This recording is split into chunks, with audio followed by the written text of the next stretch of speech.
Dr. George and I are really delighted to be here. We thank Mary Beth and the AV crew for setting up this venue and supporting it. May I have the slide?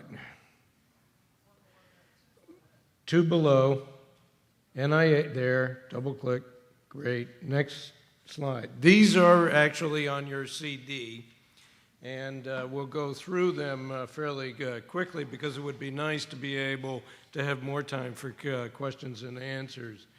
Our public health mission is to seek fundamental knowledge about the nature and behavior of living systems and the application of that knowledge to enhance health, lengthen life, reduce the burdens of illness and disability. Remember the 1968 film, The Graduate? There's one word. Yeah, but for us, Earth. Next slide, please. Earth. Earth. NIH budget in fiscal 2009, $30.6 billion. You can see that $25.7 billion was really outside of NIH, the great majority. Next slide. So our major opportunities, as framed by Dr. Francis Collins, a noted geneticist, are really listed here. Applying high-throughput technologies to understand biology, translating basic science discoveries into new and better treatments, putting science to work for the benefit of healthcare reform, politically correct, encouraging a greater focus on global health, and reinvigorating and empowering the biomedical research community. Next slide. So all applications must be submitted in response to a funding opportunity announcement. That's critical. Many NIH funding opportunities are posted. You can see the text links there. Next slide. And this is on your CD. Now, relevant for this meeting, the Memorandum of Understanding between the NIH and NASA was signed on September 12, 2007, and witnessed by Senators Hutchinson and Mikulski, who framed the NIH director at that time, Dr. Zerhouni, and the administrator, Dr. Griffin. This was really the culmination of an interest in creating a national laboratory and that NIH dearly wants to support. Next slide. So the NIH BioMed-ISS program is really to facilitate research relevant to the NIH mission. It is to support primarily molecular or cell-based studies and to be complementary to NASA's human research program. The NIH will not fund research for space exploration under the solicitation that the NIH puts forward. This is investigator-initiated biomedical research that will use the unique microgravity and radiation environment of space to test innovative hypotheses to benefit human health on, one word, Earth. Next slide. So this FOA, whose hyperlink is listed there and on your CD, is active for 3 years. We're right in the middle of this. Funding decisions are being made but have not been finalized yet for this year.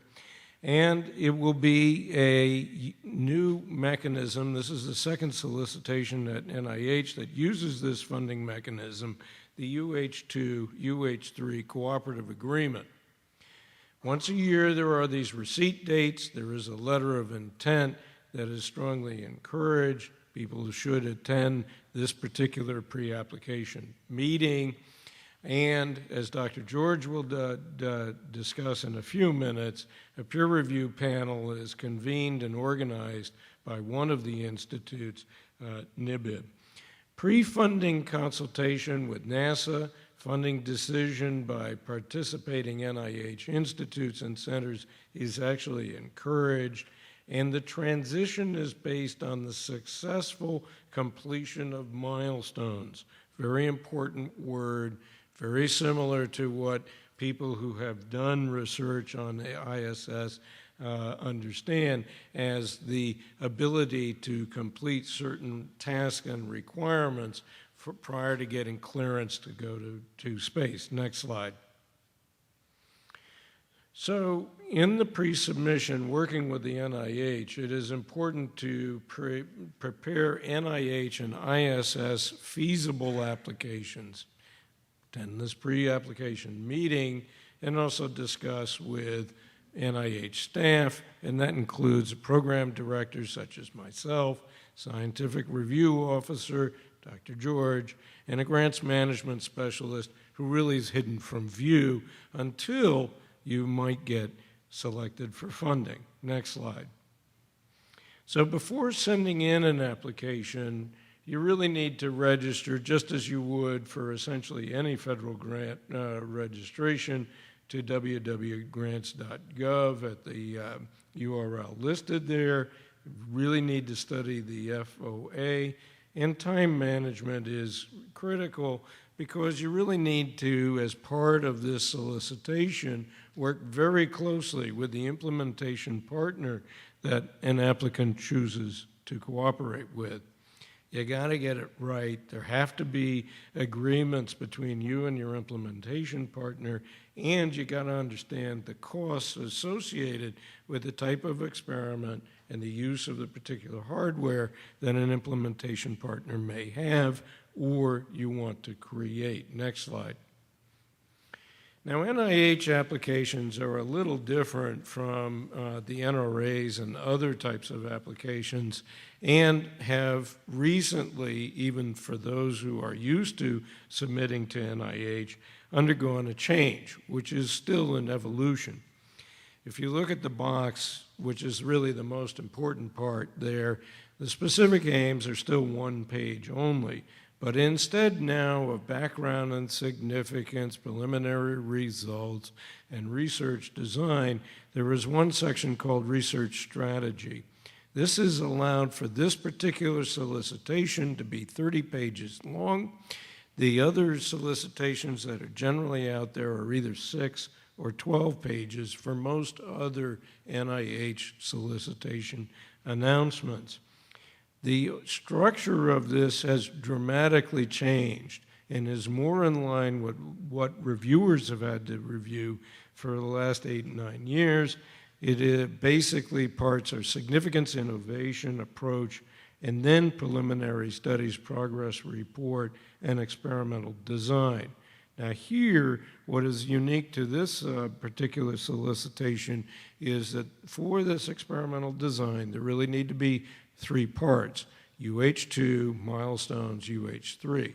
UH2 are the ground-based research to demonstrate feasibility of the approach and what an applicant wants to do. Milestones are what the applicant proposes to be the test of the feasibility and achievement of being able to get that research and in its equipment into a space-ready capability. And then UH3 generally is an outline of what one will do once one is in space. Next slide, please. So the specific aims, what do you want to do? Single most important page of the application, introductory paragraph should set the stage, strong, clear, testable hypothesis that is easily identified, and then succinctly state each research objective in a topic phrase or sentence. Add sub-aims as necessary, but make it straightforward, remembering the KISS principle, keep it simple, stupid. Next slide, please, not on your CD. Research strategy and significance. Why is it important? Who cares?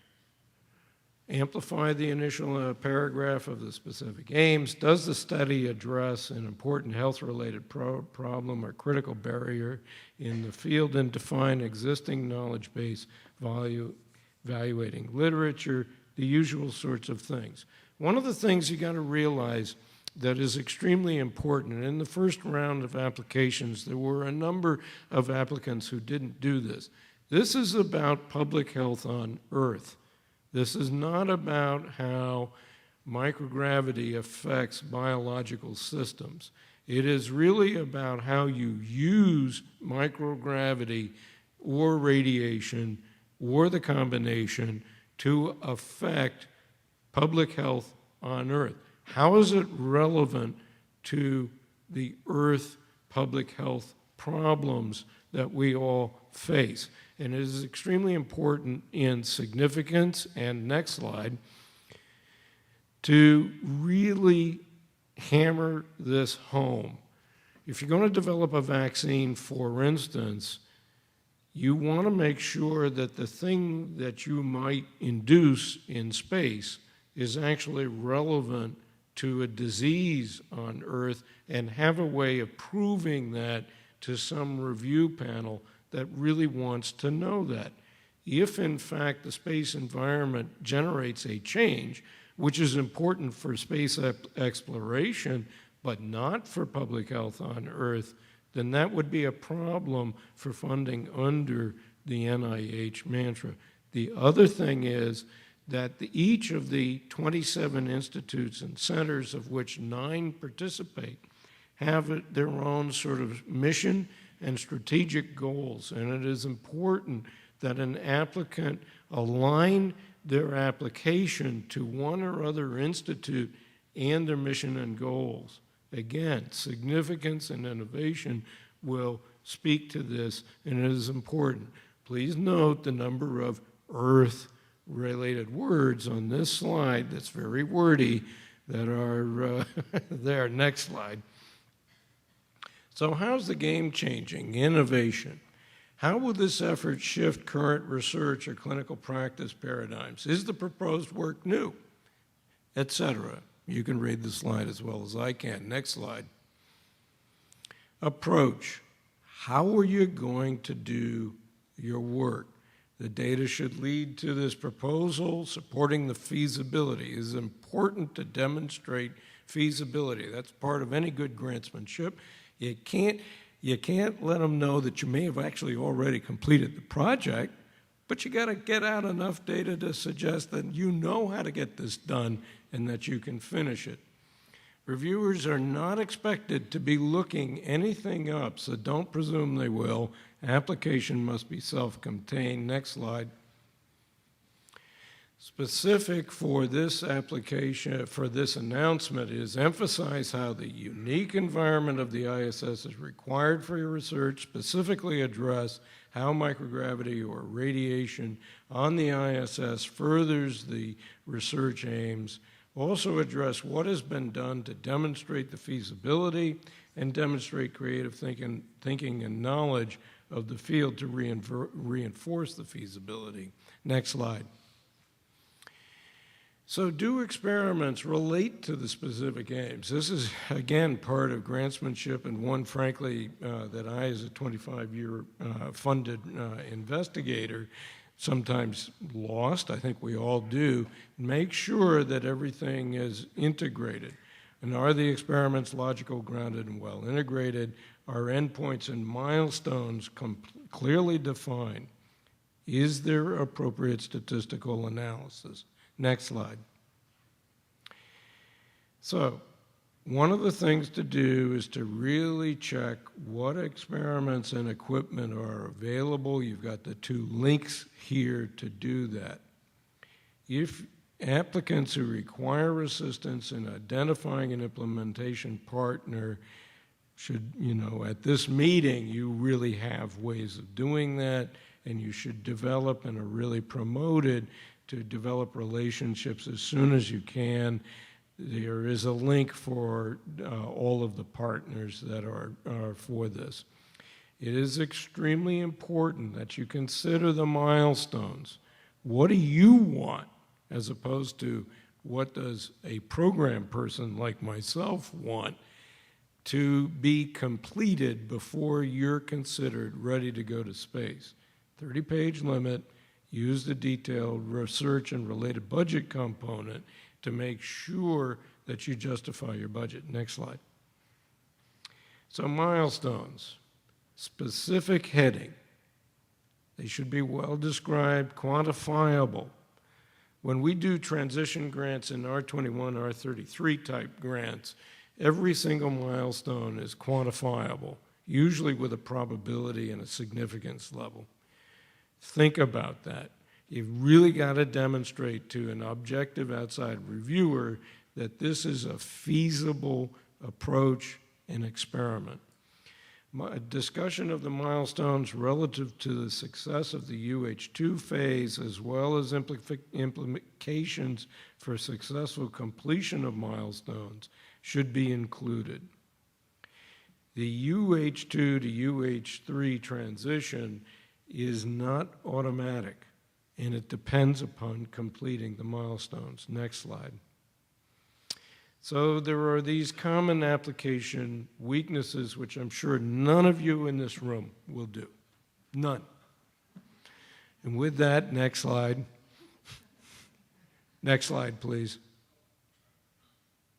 We'll turn it over to Dr. George, and then I'll come back for how the institutes make funding decisions.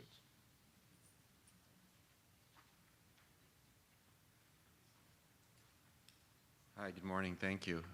Again, I want to thank Raj and Mary Beth for their gracious hosting. And we had a large contingent last year from NIH, and this year the meeting was in August in Houston. And we were joking at NIH with some of my colleagues that August in Houston, it's going to be a bad hair day, so Dr. Jessup and I can't have hair days. So we were joking that's why we got to come. But of course we came here because we were very interested in want to come here. The slides seem to be slightly different than what I thought was the final one, but we'll kind of wing it as we go here. Before I proceed, I just want to, you get to come to NASA, and these are charts instead of slides. So I just want to get all these cool words out of the way. Station instead of the station. Mission, on orbit, down mass. I want to be able to say all those things. All right.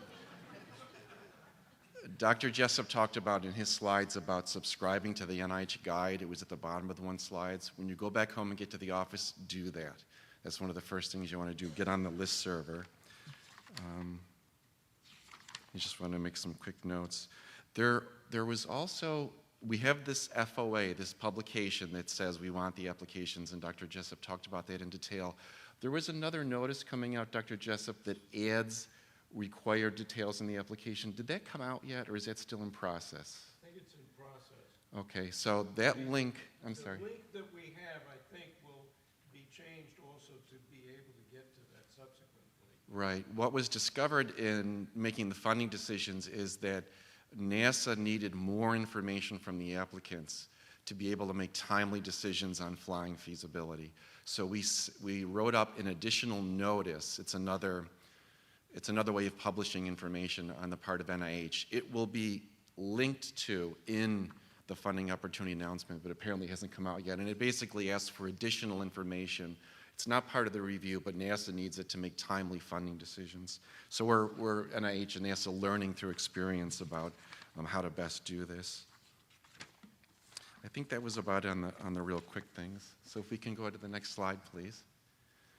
So this is how we submit grants to NIH as well as other government agencies. But grants.gov is the place that you need to go, and Dr. Jessup mentioned about grants.gov. You have to go register there. So again, something else. Go back to your office. Do this immediately when you get back home. Register. It takes some time. There could be paperwork and other gymnastics, other numbers and secret codes that you might have to look up, especially if you're a company. Grants.gov is the post office, if you will. So you submit your application to the post office, and then it comes to the NIH in the ERA Commons, and you also have to register here. So go back if you're not already and do this, register in the Commons. So that's the NIH home, if you will. The post office delivers your mail, your application to us. Next slide, please. you get a chance to look. These are electronic submissions, so it's different than the paper world where you submit an application, then go off on vacation for a month, and then NIH contacts you and you can fix the things you screwed up. There's a lot less chance to fix things now. And these are electronic, so you need to look at it before you go. So you have 2 days to look at your application, what you submitted, and this includes holidays to check your applications. And if there's a problem, you can work with your institution to submit a corrected version, not a new version, a corrected version. So for example, you uploaded the wrong research strategy. It's from an NSF grant, not an NIH grant. Again, I know no one here in the room will do that, as Dr. Jessup points out, but it does happen on occasion. And then if you have a problem afterwards, you must contact the scientific review officer, someone like me. The slide is slightly dated now. Most times corrections may not, I'm not sure about the grammar there, may not be allowed. An announcement just came out, I'd say in the last week or two, that NIH is becoming very stringent with not accepting things after the application is submitted. So you want to have it contained. If a disaster happens, you lose an investigator, you can make corrections. But if you do submit the wrong research plan just because you uploaded it on your computer wrong, and 3 weeks later you discover it, we might not let you fix it. So look at that application, nail that down. Next slide, please. This is a slide that describes the overall process of what happens at NIH. There's 2 levels of review. The first level, which is the main part that you are concerned about, a scientific review group, which is a panel that's constituted from scratch by my office to review the applications that come in response into this initiative. So it doesn't exist now. We literally read all the applications, find scientists and engineers out in the field who are doing similar work and will understand your applications. We ask them to serve on this panel and we'll score your applications. They'll evaluate scientific merit, the significance, and recommend length and level of, it says funding. So they could say, you've asked for too much money, we suggest less, or you've asked for too much time, we suggest less time. They can offer to have more put in there, but that's probably not going to happen. This happens a number of months after the receipt date. From this, you get a priority score, which we'll talk about a little bit later. You might not get a score. About half the applications are discussed and get an overall score at NIH, and the other half are not. And they get criteria scores, but not an overall. And then you get a summary statement, which is a written result documenting what happened at the meeting, if there was a discussion, as well as the reviewer's detailed critiques. And then it goes to, by law or legislation, a second level of review, which is called council. And they're supposed to take a 30,000-foot view. In reality and practicality, this second phase is just time to the average applicant. It means it has to go through this process. Council, which is a very high-level advisory board, sort of board of directors, doesn't micromanage the decision. So I'm just mentioning it here. But if you have an issue that must be dealt with at the level of council, your program director would be intimately involved with it by then. Then council makes funding recommendations, and in general, they approve the recommendations that the institute puts forward. Then the NIH IC director, and in this case, we have a variety of IC directors involved in this initiative. They'll make an award, or if you don't get an award, you can recommend it. Not recommend, but you may come in for resubmission. And at NIH now, you're allowed 1 resubmission. So if you don't get your original grant, you have 1 more try to come in, address the comments that were made by the initial panel, and bring in your idea again. And here, program staff assist with the funding decision, and their funding decision is also based on relevant to IC mission and goals. This is a real important thing. Talk to the program directors listed in the initiative before you submit an application. Send in the letter of intent for sure. It's bad practice not to send in the letter of intent. And the reason is you want to make sure that the work you propose is relevant to one of the institutes. We've got 27 institutes, maybe 25, which provide funding at NIH. I think there are 9, I think was the number on the initiative. So you could be proposing work that happens to fit the mission of a different institute, that institute doesn't participate. So we want to make sure you have a home before you spend all that time and effort to write that grant. Next slide, please. This is the overall NIH peer review criteria. The applications will get what's called an overall impact score, and you can read this here. Basically, we used to call it a merit score. That's just the overall score. What's the reviewer's gestalt? What's the grade for this application? It is underlying the overall impact score. There are 5 criteria, and these are listed in the FOA, and we'll talk about them a little bit more. Each of these also get individual scores. So all applications have these 5 scored. The ones that are discussed at the meeting will have this overall impact. And the idea is that we want it to be a really good application. So you see words like sustained, powerful influence, powerful. We're looking for really, really strong stuff. And to be emphasized very heavily here, the overall impact is not an average of these. The reviewers weigh the criteria as they see fit. So in particular, we use an example. You could have an application that lacks innovation, but could be extraordinarily important and significant. A clinical trial, which is not a focus of this initiative, but clinical trial, a big clinical study is an example. It's a very boring comparison of 2 treatments. It's boring when you're not in it. It's boring when it's exciting when you're in the trial. It's not necessarily innovative. All the innovation preceded it. And I don't want to point that out to say we're not looking for innovation here, just that it's an example of how different things can have different importance to the reviewers. And by the way, I want to emphasize, look to the right and left in the room here. These are the reviewers. So NIH runs the review. We don't do the review. So it's the colleagues, your colleagues in the field, who actually do the review. Next slide, please. This is some more details of the NIH scoring system. The major things I want to emphasize here are that it's a 1 to 9 scoring system. We recently changed from a 1 to 5. And the idea is that part of the thing we struggle with as NIH, like other agencies, is that we get a lot more applications submitted than we can fund. So this is a nonlinear scale, if you notice. So we're trying to slice the cream from the cream here. So an exceptional application is virtually perfect, no weaknesses. A 2 is negligible weaknesses. A 3 is some minor weaknesses. So these are all still really great applications that have very slight weaknesses. So if you come in and you get a score that's in the 4, 5, 6 range and you don't get funded, take it to heart that that's thought to be a really strong application and bring it back in, and hopefully you'll move up on the scale. These are some definitions of the weaknesses here. Again, I don't want to talk too much in detail here. The overall impact score that you get from the panel is the average of all the panel member scores times 10. So the final score ends up being between 10 and 90. A little different than NSF. Everyone on the panel who's not in conflict scores your application. My understanding is that NSF, and we've done some reviews with NSF, it tends to be just the assigned reviewers, plus anyone else who wants to voice an opinion. Next slide, please. All right, so getting specifically into the significance, and these slides, again, are very texty, but this is meant to be a resource for you as well.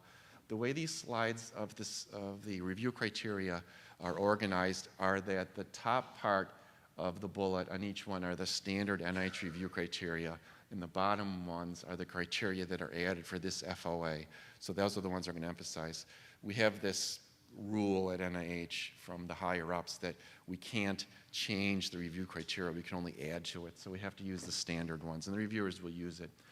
So the key points here are, will conducting research in the space station lead to insights or refinements of the field and future work on Earth? And the reason where Dr. Jessup and I are emphasizing this so much is that a number of the initial applicants stumbled on this. The reviewers plainly thought this was very important to space science, plainly important to astronaut health, but what about the population on Earth? And that's something that you don't want to have the reviewers guess. You want to state that very explicitly, very plainly, very clearly. This is why it's important to human health on Earth. Does it provide better understanding of physiology, human health on Earth, and benefit human health on Earth? That seems a little bit redundant. I'm not sure if we typed that right. But again, the focus here is, why does it make a difference on Earth? Next slide. The investigators, again, the standard, can they do their job type investigator criteria up here. And here, do they have design experience collaboratively with other institutions and organizations? part of the reason is the implementation partner appropriate and well integrated? Part of the reason here is that we're looking for people who haven't necessarily flown before, have done research before on the space station. So can they work with brand new people, implementation partners as an example, and bring forth their idea that previously was just on their bench? But they said, you know, if I did this in microgravity, it can really bring up some new mechanisms that I cannot understand by just spinning my bath around or dropping it in a drop column for 13 seconds of microgravity. I really need to fly in the space station.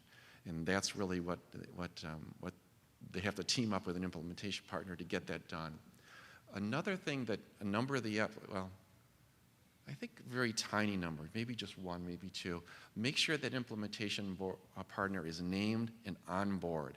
The quality of the application will be reflected, will be adversely affected if the implementation partner is not on board and budgeted. We had maybe one or two applications that were in the process of developing a final relationship with the implementation partner, and it clearly was negatively reflected in the write-up, as well as the reviewers didn't really have a strong feeling, well, who is the implementation partner so we can evaluate them. Another thing that came up that we were worried about, but we successfully guided the panel, is that flying feasibility is not a review criteria. We thought it would be difficult to guide the reviewers, but they took this really well. So the fact that it would be easy or difficult to get it on the station, easy or difficult to get to work up there, is not a review criteria. It's just the science.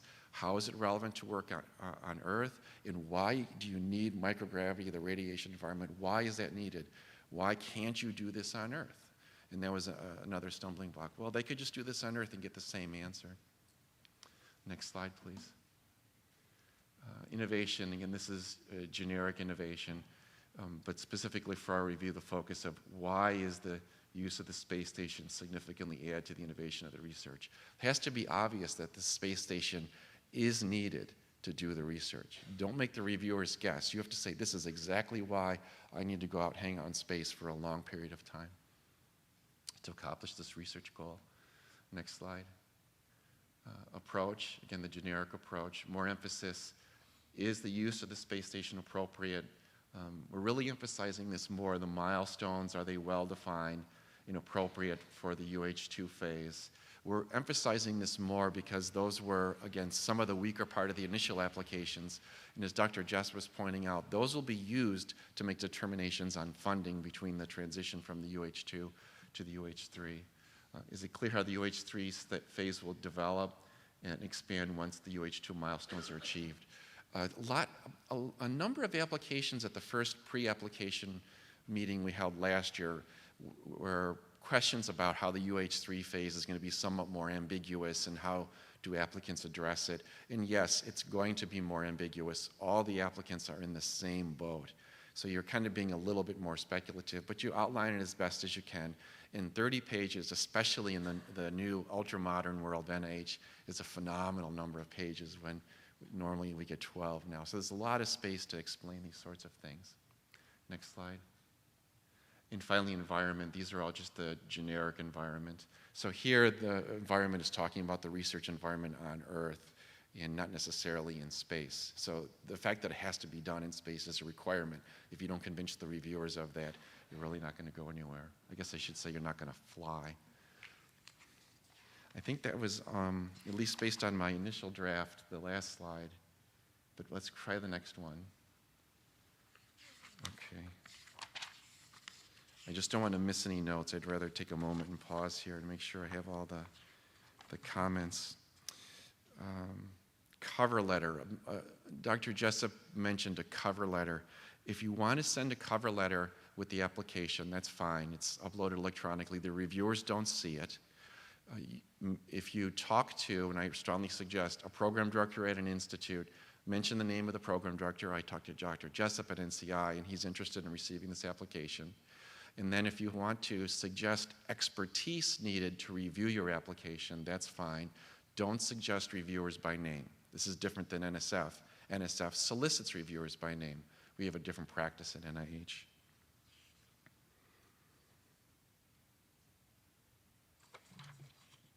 Let's see, applications have a minimum of 3 assigned reviewers. So you have 3 people who will write critiques. Depending on the content of your application, you could have more. 3 is the minimum. And you get the summary statements versus the ERA Commons, so you definitely want to sign up that. Okay, I think that's about all for that. So in terms of a checklist, read the instructions, read the FOA. I'm not sure if in this FOA, but NIH does this thing that I'm not a fan of. It puts important things in this other section, but read all of it, including the other section. Never assume the reviewers will know what you mean. Be very clear. If the reviewers have to guess why it's important, why you need the space station, why it's relevant to health on Earth, that's going to be a problem for you. Cite literature thoroughly, including literature that disagrees with what you are proposing. What gap are you trying to fill? Where is the literature incomplete? What's the new knowledge that you're trying to provide? Rationale, well-designed tables and figures. These are electronic, so they'll be what you submit, so they'll be really beautiful, really nice, and all the reviewers will get the nice electronic copy. Pre-review from investigators familiar with NIH applications. This is, again, a generic grantsmanship sort of thing. Have someone you respect read your grant application and offer comments on the science, on the write-up, on the clarity, on your thought process. If they just give it back to you and they have no comments and say it's fine, they're not very critical. Give it to your boss if you're comfortable doing that. So you're going to be bearing your soul to the review panel. Find some people you respect and get their input. They're in conflict with the application, though, so be careful about that. If they offered help, even though they're not on it, and then later they can't be on the panel and review the application.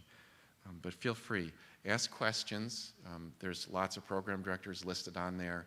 The NIH SRO, I won't be doing the review, but the same Dr. Ruth Grossman, who couldn't make it this time, who ran the review the last time, we're planning on having her review it again.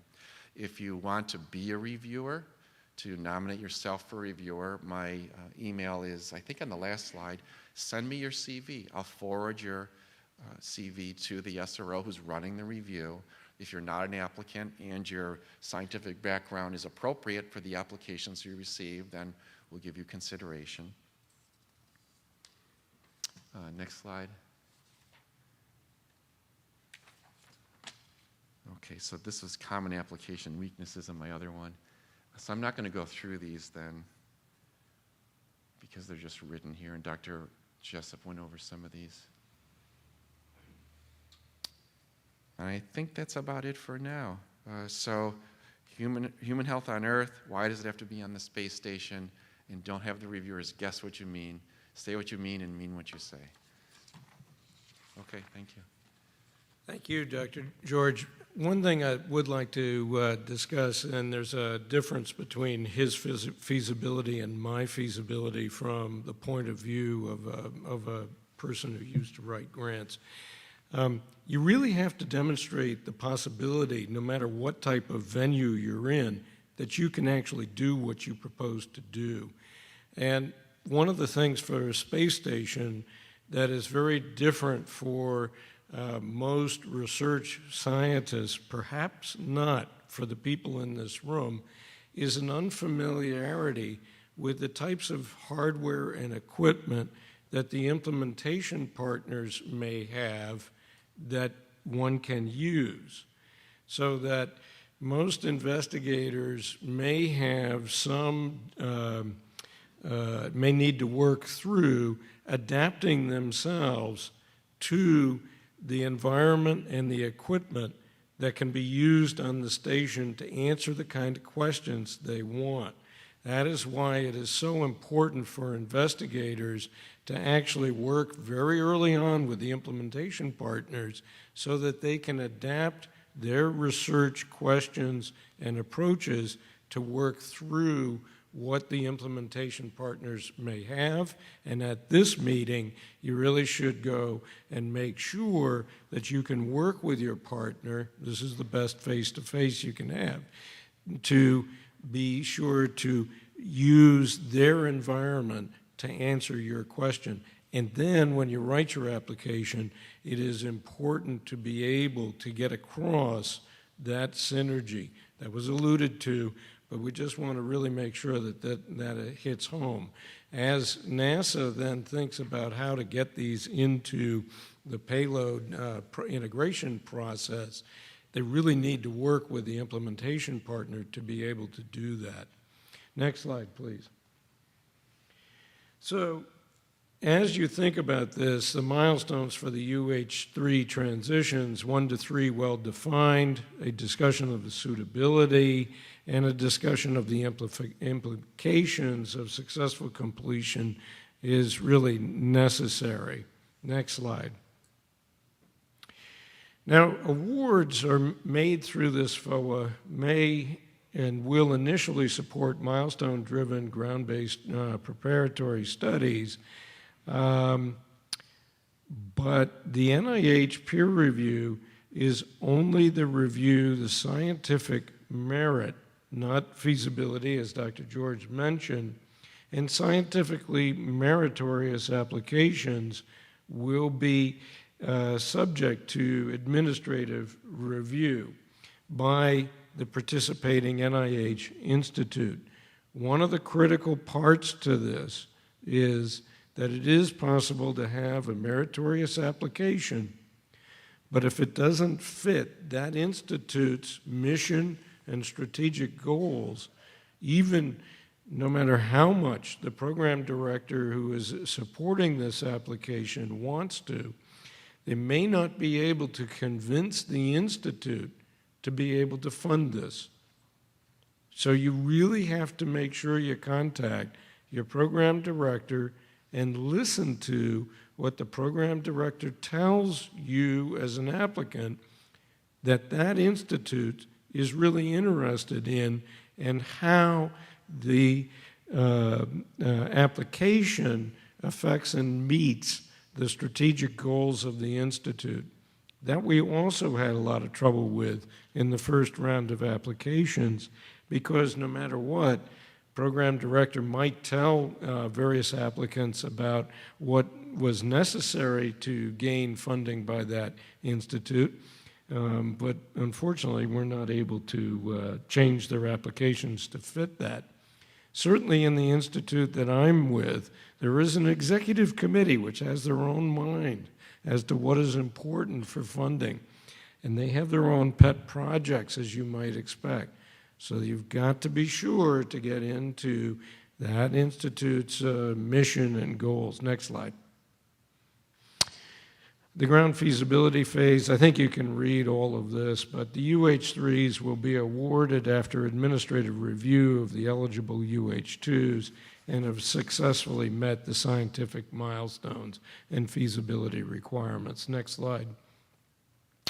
We really want to thank you very much for your attention, and the Institute contacts and the BioMed-ISS FOA are listed in that link.